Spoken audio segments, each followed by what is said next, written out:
Tripping with Psychosis. Yo, what's going on? It's someone that's no one, and welcome back to today's report. Today's report was sent in by Liam. The drugs used were LSD and cannabis at a dose of 600 micrograms.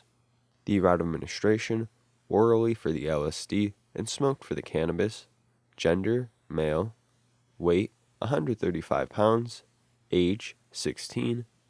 Prior experience, 3 prior trips, none dosed this high though, and the setting, at his friend's house. So here we are with another acid trip, this one being sent in from the subscriber Liam. Liam and his friend John somewhat compulsively take a lot of LSD one day, Liam more than John.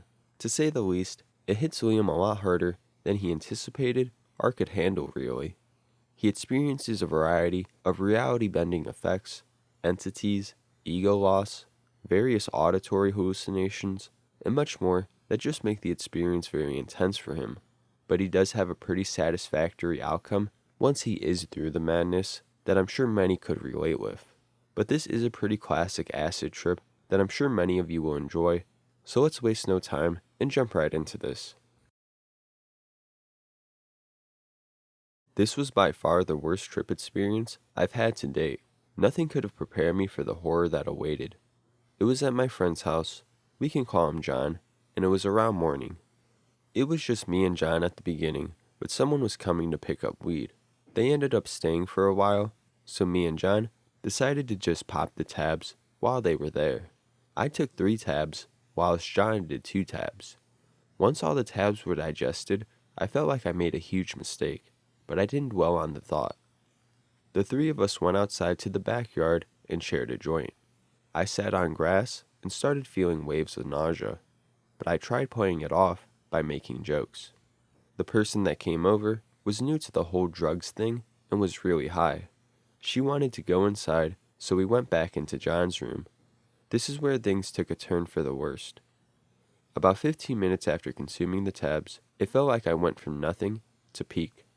The person visiting started freaking out by the way me and John were acting, so she decided to leave. John took her outside, and I was left in the room.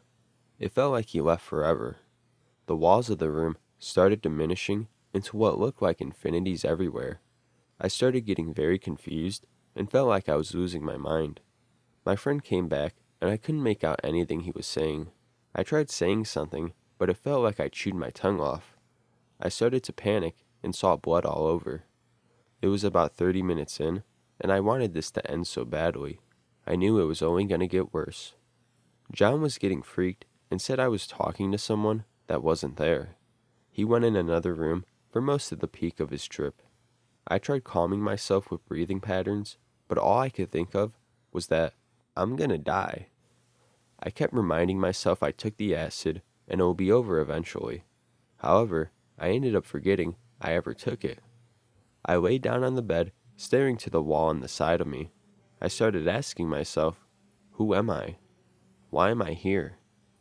I forgot all my memories. I started feeling so hopeless. A demonic presence was over me the entire time, telling me to die, that it's the only way to understand. They told me if I die, I will reach a new evolved state. I fought it, and every time I did, I would see my hand get torn off and feel the actual simulated pain of it. This went on in a loop every time I fought against the entity. The pain drove me to a breaking point where I just wanted to die. My friend came in and out the room every now and then. I couldn't make out what he said. All I remember was I begged him to call the police or my mom, which he refused to, and I'm glad he did.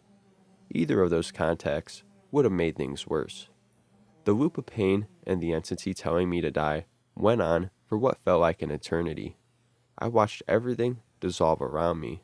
My vision stretched around the world, and the entity got to me. I thought, what is the point of this? All I see is judgmental people that don't care about me. Then I came to the realization that death wouldn't be that bad, and I'd evolve like the demon said. I closed my eyes and stopped breathing. I felt my body sink into the bed, and I felt a cold eternal void of emptiness. I felt like I could actually end it here, like I found a way to switch the brain off. I internally started to cry. I remembered my girlfriend, the warmth she gives me, the care she has for me, how I'm so lucky to share a bond with someone so deeply. I felt so guilty that I was ready to die without thinking how it would affect her. I woke up out of the eternal darkness, still thinking my hand was actually torn off. I fought the thought off. I said no to the demon, and I stood up. It was gone. I felt its presence leave. I felt so grateful for my girlfriend as all the memories of her came to me. I honestly don't know what would have happened to me if she was not with me. After that, the trip went on for about 2 more hours with gloominess and a withered feeling. I still felt a dark presence near, but it wasn't attacking me anymore. I hope this can be a warning to others. Never dose like this unless you seriously are ready. I don't even mean ready as in having a good mood that day. I mean ready as in getting rid of all your fears and doubts, because when you trip this hard, your subconscious is in control, not you.